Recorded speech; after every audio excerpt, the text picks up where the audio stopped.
Bonjour, nous allons vous présenter Clark d'Anouk Langané, le deuxième ouvrage de la collection Fusion aux éditions La Talente. Clark est un roman noir, c'est une lettre en fait d'une mère de famille à sa fille que vous allez lire en lisant Clark. Ouais, je trouve que c'est cette femme, la voix de cette femme, nous amène plusieurs sources de réflexion. C'est ce qui nous a intéressé dans les discussions qu'on a eues au sujet du texte. Et vraiment, de manière très très brève, c'est un roman sur la condition de la femme, sur le rôle de la femme, une femme qui devient mère, qu'est-ce que c'est aussi, donc sur la maternité. Et puis à travers ce qu'elle va faire, ça va être un sujet comme l'écoterrorisme, le monde dans lequel on vit, l'enfance et la place qu'on laisse à nos enfants. Voilà, c'est un ensemble de tout ça, fait aussi, faut qu'on le dise, avec beaucoup d'humour.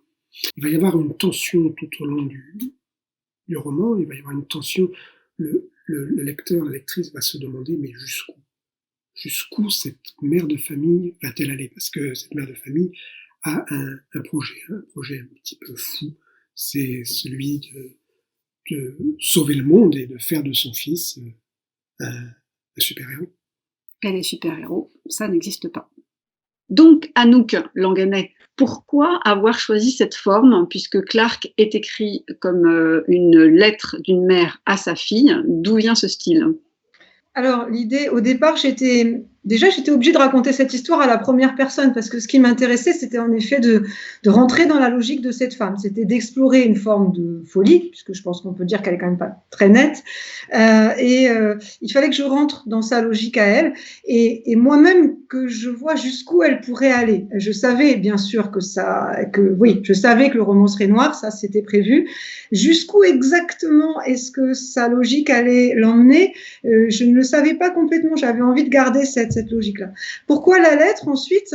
Parce que, en fait, ce qui m'intéressait, c'est que cette femme est une manipulatrice, je pense qu'on peut le dire, et j'avais envie de mettre le lecteur dans cette position qui va être celle de sa fille, de se demander s'il est en train de lire une lettre d'amour ou une odieuse tentative de manipulation, de se demander il peut croire à ce qu'il entend ou s'il est en train de se faire avoir. Donc, j'aimais bien cette posture dans laquelle, en plus de l'histoire proprement dite qui est racontée par cette femme, il y a un autre niveau de lecture qui est est-ce que cette femme nous dit la vérité ou est-ce qu'elle nous baratine, quoi.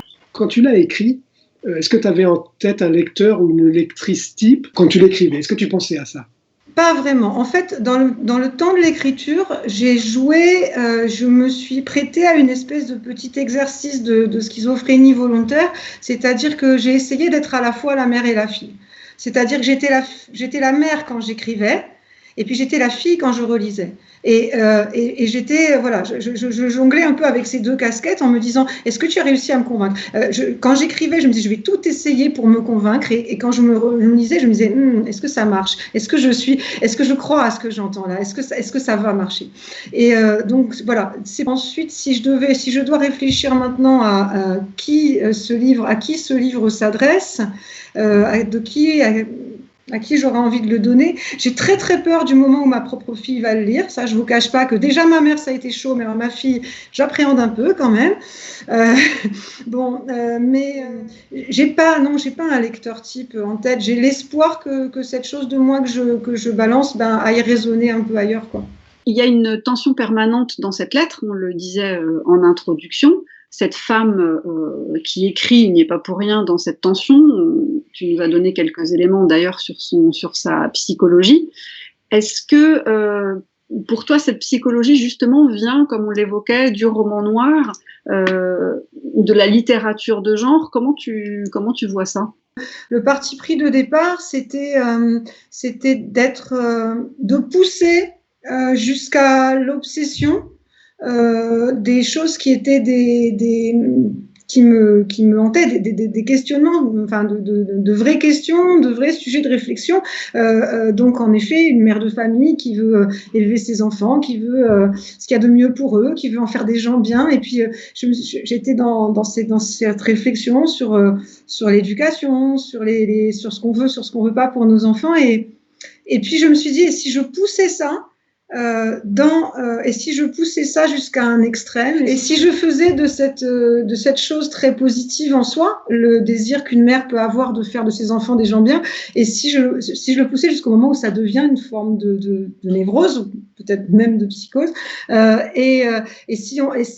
pour le faire basculer vers le côté obscur, quoi. Voilà, c'était donc l'idée de départ, c'était ça, c'était de partir en effet, des personnages de mères dans le roman noir, je pense.